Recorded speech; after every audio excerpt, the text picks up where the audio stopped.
Good morning and welcome to Joy Factor. Once again, I have Cathy Carphin with me. She is a grief counselor based out of Victoria, BC, and I will link her links, her websites, and all the things that you need to contact her in order to, if you would like to have a chat with her or need her services. My name is Sue. I am the host of Joy Factor, and Joy Factor comes to you from the unceded, traditional, and ancestral territories of the Coast Salish people, in particular the Musqueam, Squamish, and Tsleil-Waututh nations. We do allow our support for healing and for the Indigenous people that were stewards of the land originally. Welcome, Cathy. Thanks, Sue. And I guess on my part, I should also acknowledge that I'm in Victoria, which is on the unceded territory of the Lekwungen-speaking people of the Coast Salish community. Thank you so much. And it's a beautiful, so it's beautiful anyway. I do love being here. So To be sure. Yeah. To be sure. So today we're actually talking about the things they don't tell you about getting old. Yeah, and I'm there. And I live in a 55 plus building, and so I know many of my neighbors, and I know that we are a diverse population. Some of us are extremely healthy and walk miles, if not every day, then I would say at least 2 or 3 times a week. I'm always shocked when they tell me, oh yeah, I walk downtown and all around there and back again, and we're a bit of a distance from downtown. Or I walked over to this mall, and it's not a mall I would walk to, I would drive. So I'm like favorably impressed with how energetic and really, still going on all four cylinders at their age. And what I've learned about aging, of course, it is a natural process. We age from the time we're conceived in the womb, and it's all directed by our DNA. But, as we get on in life, it's also directed very often by our lifestyle. And the things that are typically statistically cropping up in our 60s, 70s, and 80s started way back in our 30s and 40s. So if we're concerned about it at all, we should be paying attention at the early stages to our lifestyle issues. And I'll talk more about those later, because I have to say, my feeling is it's never really too late to sort of correct your bad habits and make some sort of a start at preserving what is left of your well-being. And speaking of age, I looked up Stats Canada just because I was curious as to how long people are living these days, and it certainly has expanded. We hear more and more of people living, past 100. Women can sort of anticipate up to age 90. So if you've retired at 65, that's a lot of life left. Right? And it really makes sense to plan for it. Fellows, I'm afraid, are a little bit less, have a little bit less to look forward to. So they're about 85, which is, it's not that bad, really. Only 5 years behind the gals. So here's just a few little statistics about this physicality of aging, why we do age. And as I said, it's DNA driven. And we have about 75 trillion cells in our body. And those cells replicate themselves constantly, some more quickly than others. And so that we have entirely replaced our body in about 7 to 10 years. So I'm about the seventh version of myself. I remember hearing that, and I'm like, okay. Yeah. Kind of seems like I'm still me, but it's probably in bits and pieces. I know that yes, it is. Regenerates. Yeah. Some cells are very fast turnover and others not so much. And I understand that neurons in the brain don't change, they don't get replaced. Oh, okay. There is the one piece that doesn't. So protect your brain. Absolutely. Oh my Yeah. goodness, because dementia is one of the issues of aging, you know? I mean, it's very common at age 60 to think, you know, I mean, how many times have you, and you're nowhere near 60, but how many Actually, times I'm have you pretty walked, close, but that's okay. how many times have you walked into a room and thought, "Well, I came in here for something, what was it?" I was doing that in my 20s. I know. I know. I like to think it's just because there's so much going on in our brain, you know, Well, one that's thing exactly overcomes it. another for a minute. I know you got to worry about what's going, what am I going to have for lunch at work? What am I going to wear to work? What time to catching the bus and all the things. It's just Yeah. like, and it's like, oh yeah, what are we doing on the weekend? All those things. What am I having for dinner? Yeah. Yeah. So, you know, at this point, I am for my fellow seniors very concerned about mindfulness. Mm, But clearly, mindfulness is an issue for everyone. mhm. You know, if we are mindful, if we're living in the moment, if we're focused on what's going on right now, here and now, around us internally, we're going to have a lot less of those, what the heck did I come in here for moments, It's right? true. And as seniors, we really need to be mindful because it's very common that our leg muscles will start to deteriorate. I don't care how much you walk, how athletic you are, it is just seems to be a function of DNA. We've been around a long time. Those legs have worked hard for us, and eventually they're just going to not perform as well. And because of that, we're more prone to falling. Hmm. And when a senior falls, because there's a little more brittle bone, they're Hmm. more likely to break something, end up in hospital. And I'm sorry to say, it does seem to be a downward slide from there. So mindfulness, so important. Yeah. Yeah. I will say there's some attitudinal things that do help with the recovery process. My dad had a fall in October. He was hospitalized for probably 12 days. Mm. And now he's slower. It has impacted his overall health, but he would always ask for the occupational therapist to come get me. I'm going for a walk. Like he was determined to not Yeah. have that. And I think that's really important to really have that presence of not lying in bed and deteriorating just because it hurts. Yeah. You have to kind of move through that even at that age. Well, I think you raise a good point. It wasn't something I was really thinking of throwing in here, but Mm, we do, you know, our medical system these days is really quite pressed to provide service to everybody who needs and wants it. And so we have to be our own advocate. As long as we are still functional and able to direct our own lives, mhm, we have to, you know, not rudely, but we have to be insistent that we understand what is happening to us and how we can mitigate things on our own. Really, mhm, these are very often lifestyle issues. mhm. Um, yeah.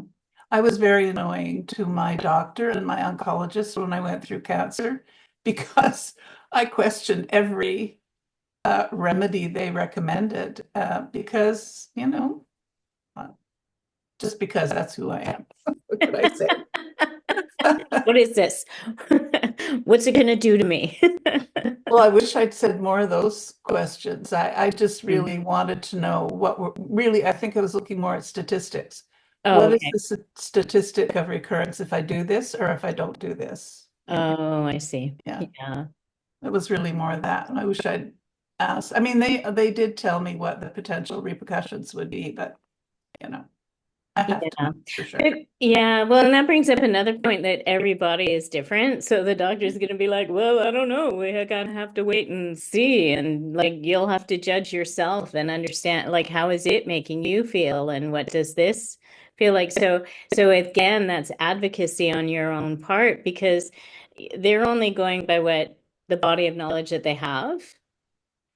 And what you, as a patient, report to them. Exactly. Yeah, And so there has to be that two-way conversation. This is how I'm feeling. This is how it's making me feel. Is there another option that might make me feel better? exactly. Yeah. Yeah. Okay, so I think one thing I wanted to raise too, another Stats Canada thing is in terms of really not the physical things we've been talking about, but really more in terms of our financial well-being once we've retired. Have we planned? Do we know what kind of money is coming in and what we can live on? And do we know that amount and can we scale our life, our expenses and well-being issues accordingly? So we really do need to plan whether or not we're only CPP, OAS, the government pensions, or if we have worked somewhere long enough to have an additional pension, or if we've been able to garner savings that we can rely upon. My experience is that there is certainly the day-to-day cost of living, but there always seems to be something more, Sue, that is No, needed. Like I drive I a car, and so I have to consider maintenance and my insurance renewal, and these are not part of my monthly income. I really rely on my savings to handle those issues. So we need to plan for those kinds of things. right. So I sold my car when I moved to Vancouver. Yeah. And so I don't own and operate a vehicle at this point in my life. Just because it is expensive. I'm always surprised at the cost of gas here too. And I think it's more expensive on the island than it is in the mainland. It could be for me. I don't drive my car as much because I'm not going to work 5 days a week. I just go out when it's convenient, I love the convenience of having my vehicle. It is certainly not a necessity for sure. There are many other options. We have here in Victoria, and I would imagine every major city for sure has these volunteer organizations where other people who do have the time and the vehicles are available to drive seniors to medical appointments, to the hospital, pick them up, that kind of thing. Right. Because if you're out of surgery, the hospital will not release you to a taxi cab or a That's bus. right. Or even your own car. They don't want you driving home yourself. You have to have somebody come and get you. And Right. so, we do have volunteer organizations that will fill that gap for us. Right. So that is lovely. And here in Victoria, and I think you do in Vancouver, and I'm hoping other major cities as well, we have a disability transportation system. So that if you qualify, whatever those qualifications might be, you can order a bus. Yeah. Or you can get reduced fare on taxi cabs. So That's correct. the In beautiful. BC, it's called Handy Dart. Okay. Yeah. Yeah. I know we've looked into that for my dad. Yeah, it's a wonderful service. It really is lovely. All right, I'm just scanning my bullets here to see. In addition to the issue about finances, Stats Canada is telling that about 60% of people, seniors, rich or poor, doesn't matter, live alone. And loneliness, the media is telling us, is an epidemic issue nowadays. Particularly, it seems, since COVID. We just all got kind of thrown our world upside down, and we lost a lot of our community connections. And I'm guessing a lot of people haven't picked those up again. But the other issue about if you're living alone, especially if you're on a limited budget and you've already lost your community connection, it is more difficult to pick it back up again. Mm-hmm. And it does require us to sort of get out of our comfort zone, move out of our living space, get out into the community and find people. Mm-hmm. You know, maybe we can have somebody to have a chess game with, or checkers, or play cards, or just something that's a mutual interest, right? Mm-hmm.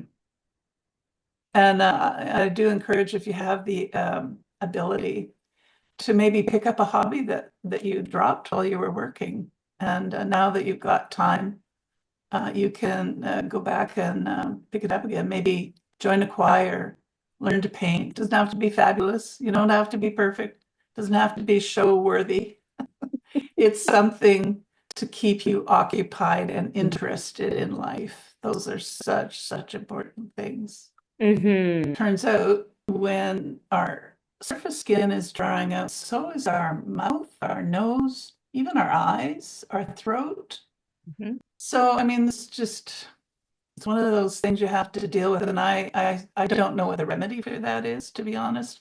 I drink a lot of water. It doesn't seem to help, but it's good for flushing toxins out of the system. Yeah. And I only have 1 cup of coffee a day. Yeah. Because coffee and tea are diuretics. And so Yeah. if you're going to drink those, you've got to also drink extra water. Yeah, caffeinated tea. Yeah, caffeine. Yeah. Yeah, herbal teas are okay. They're actually a source of water. And chocolate. Yeah. Wow. Well, here's the thing.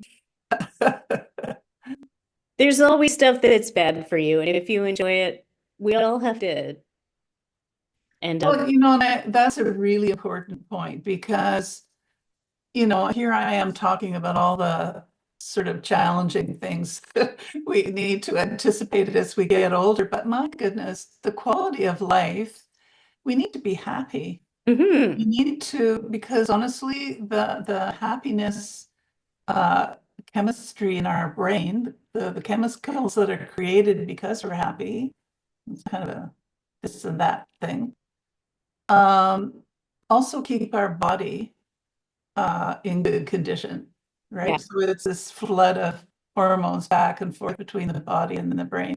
And Yeah. the longer an emotional state exists in our brain, the more our body takes it on as a reality, a consistent reality. And so if we're depressed, for example, we really do need to resolve whatever is causing us to be depressed, because it's going to impact our body and set us up for disease. Yeah.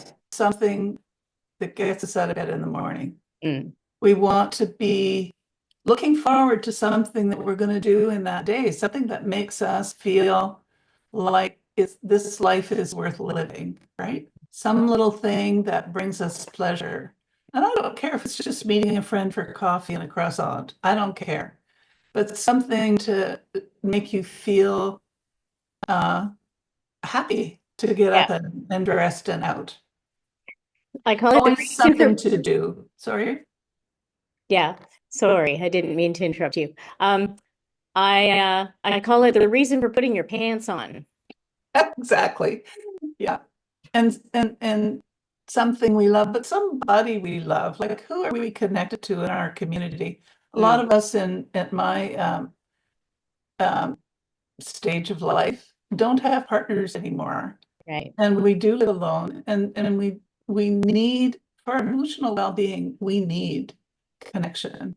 Mm-hmm. And so it's really important to find it wherever we can. And Touch. we need to hug ourselves because we don't have a partner anymore to hug us. But you know what? There is cellular memory here. Mm-hmm. We remember what that hug was all about. And so it helps us get our brain back into good condition. Yeah. Yeah. The other thing you were talking, the things that I recommend, you know, everybody's different. We all have our strengths and challenges. And as I say, we all have as we get older, we probably are in more need of medical attention. And so anything that I say has to be taken in context of your own physical capabilities. But in a very basic way, here are a few things that I always recommend in my articles. And I do have a new book coming up, actually, by the way. Yeah, it's Okay. publication right now, but yeah, I want to plug it. We'll feature it here when it comes out, Kath. Yay. We'll do a soft launch of the book with Yay. all 7 of my subscribers.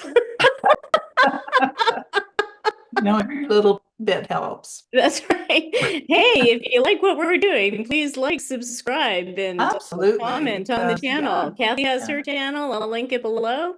Y'all, we all have to help each other. We This is have good another way things of to creating share. community. Yeah. Yeah.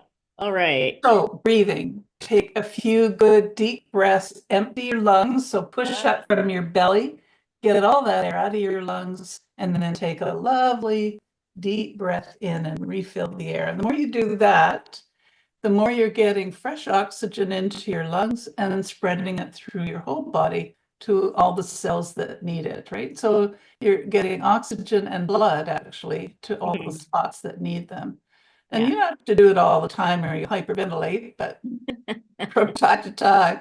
And I'm a writer, and so especially for people like me, I sit a lot at my computer and I'm constantly working here. I forget that I have to breathe too, right? Yeah. So get out, move around your space as often as you can. If you can get outside, even better. If you can get some sun on your face, even better. If you can get out to a park and meet a few people, sit on a bench and watch people go. However, you can add to your quality of life so much better. Do what you can do at your own pace, expanding your own limits a little bit more all the time. And eat, when people are in grief, especially early grief, all they want to do is hang out in bed. It's like, it's painful. I remember this. It's painful to get up, go to the bathroom, painful to get up, get something to eat. You don't even want to eat. And so I say that if you're at that stage, at least make yourself a smoothie and sip on it all day. And your smoothie should have some vegetables, some fruit, lots of liquid, juice, however you want to put it together, whatever tastes good. But if you're putting in fruits and veg, you're getting nutrients that your body really does need. It really does need it, even if you can't bring yourself to make a meal, put a meal together, or even haul something out of the freezer and throw it in the microwave. Smoothies are great. And if you can't do a smoothie, when I was going through cancer, I think my physicians recommended Boost. Right. Those sort of meal replacements, just because they had all the nutrients that the body needed. And it was very simple. Again, just a short-term fix. All right. Kathy, we're going to have to wrap it up. We are. And, I think I've really covered everything. Okay. Sleep is important. Yeah. And it's difficult when we get older. We tend to sleep less or more fitfully. And some people don't recommend napping in the afternoon. I do. I think if your body's tired, give it a rest. Me too. I'm all about naps. Give me a Thanks, good Sue. I nap. so appreciate coming on with you today. Of course. Always a pleasure to see you. We'll have you back once again in June. I look forward to that. And until next time, have a wonderful week and enjoy. Yeah, you too. Bye-bye. Okay. Bye-bye.